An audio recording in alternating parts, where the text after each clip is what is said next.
Kara, I really enjoyed your topic and your discussion on Chapter 1.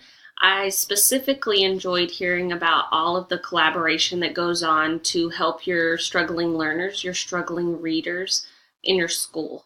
One of the things that we do on our campus is we also have PLCs, or we call it, sometimes we'll do data meetings as well. And this week, after reading the first chapter, we had a data meeting, and I sit in on all of them because of the position that I'm in right now. I sit in on each grade level for kinder through third grade.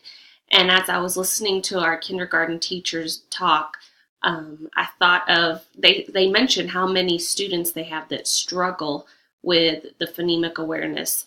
And they talked about how they have so many students that need help, and our staff is stretched so thin that we have very few people that can actually go in and support our learners. And I'm actually split on two different campuses right now. I spend half my day at the elementary school and the other half at the intermediate middle school in our district.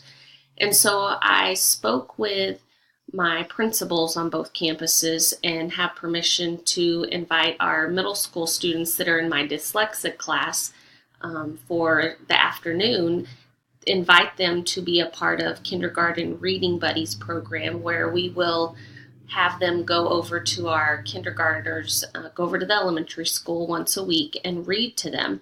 And the thing that excites me the most about this is that my middle school students with dyslexia, who are very conscious and very aware of the fact that they do struggle when they read, that they will be able to read to students who will be excited to have them read to them, and then they will get to practice that fluency, and they will get to teach the kindergarten students the things that they've learned in our program.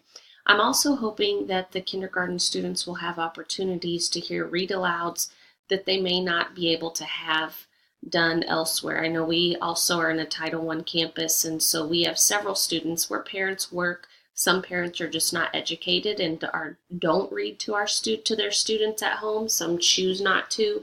So there's various reasons. So we're really looking for those students in kindergarten who don't have that opportunity to have someone read to them at home. And while this is such a very small thing, I think about the different people who have talked about how that one person made an impact, and that this could be a great opportunity for our students to make an impact on one another.